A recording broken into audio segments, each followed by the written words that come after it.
Greetings and salutations, my lovely little Bytelings. As we're progressing through the months of 2017, more and more MMOs are coming out with patches, updates, and whole new expansions. So instead of going over one game in specific, I'll be talking about a variety of MMORPGs that have already been released, that have large patches or expansions coming out this very month that you may or may not know about. Let's get right to it then. Secret World Legends.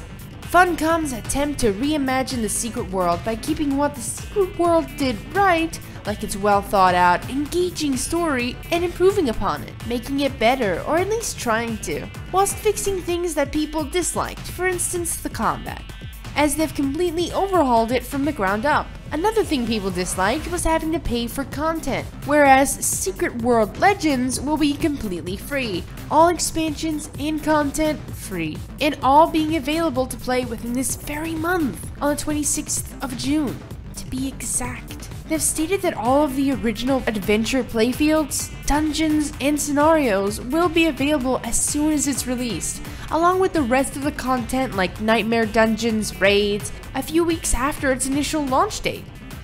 Neverwinter will be entering its 4th anniversary, and with that a special event. This event will be live as of June 16th, which is today, or well, tomorrow for most people in the world. God, I hate being in the future sometimes. This event will give you the ability to take on certain tasks that can reward you with a Jubilee Unicorn, a Chartreuse, or a Cerulean Unicorn.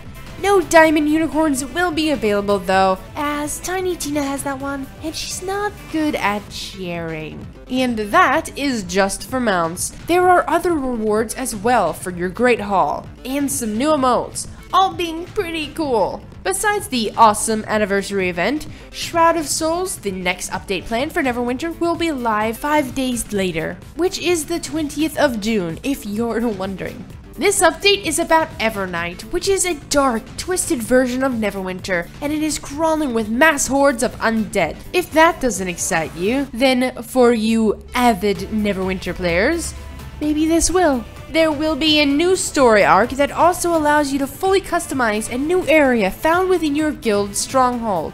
However, to keep your stronghold, be sure you're prepared to defend it against mass hordes of undead roaming in Evernight. So far, June is looking like an exciting month. But, my fellow Bytelings, that's not all June has to offer. For instance, Final Fantasy XIV Stormblood is also coming out on the 20th of June for PS4 and PC.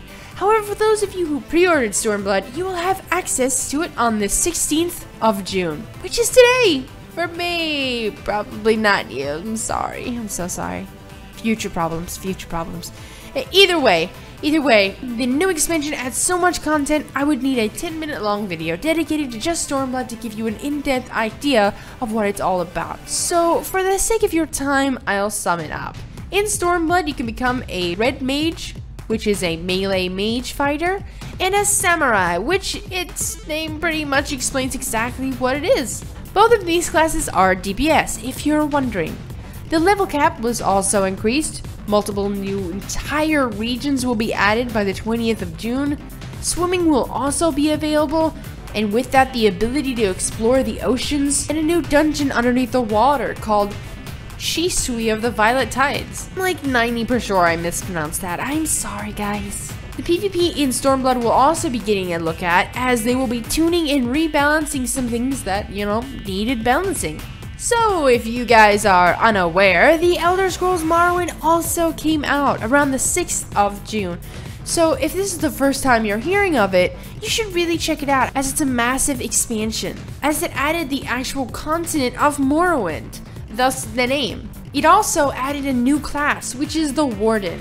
A huge amount of new main story quests, side quests, and then you've got a unique to Morrowind quest chain as you follow along the conflict between the Dunmer households and the Morag Tong. So I mean, if this doesn't sound interesting, then I'm not sure what will. I absolutely loved the Elder Scrolls Morrowind, even if it is set 700 years earlier. I'm sure I could dig it. And then we've got Lineage 2 Revolution.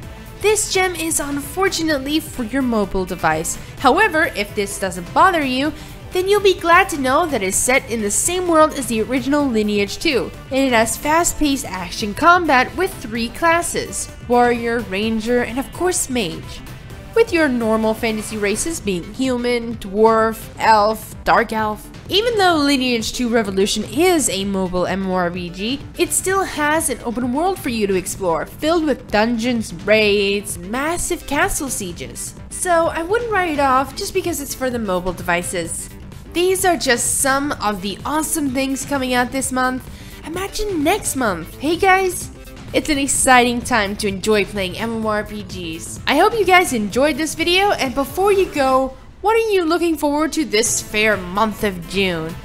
I am personally looking forward to Morrowind as I love the original, and I am also looking forward to Stormblood because, well, it's Final Fantasy XIV. I love most of the stuff that game has to offer. Either way, I'd love to read what you guys are looking forward to. But anyway, good day, night, or afternoon wherever it is where you are, and I'll see you guys in the next video.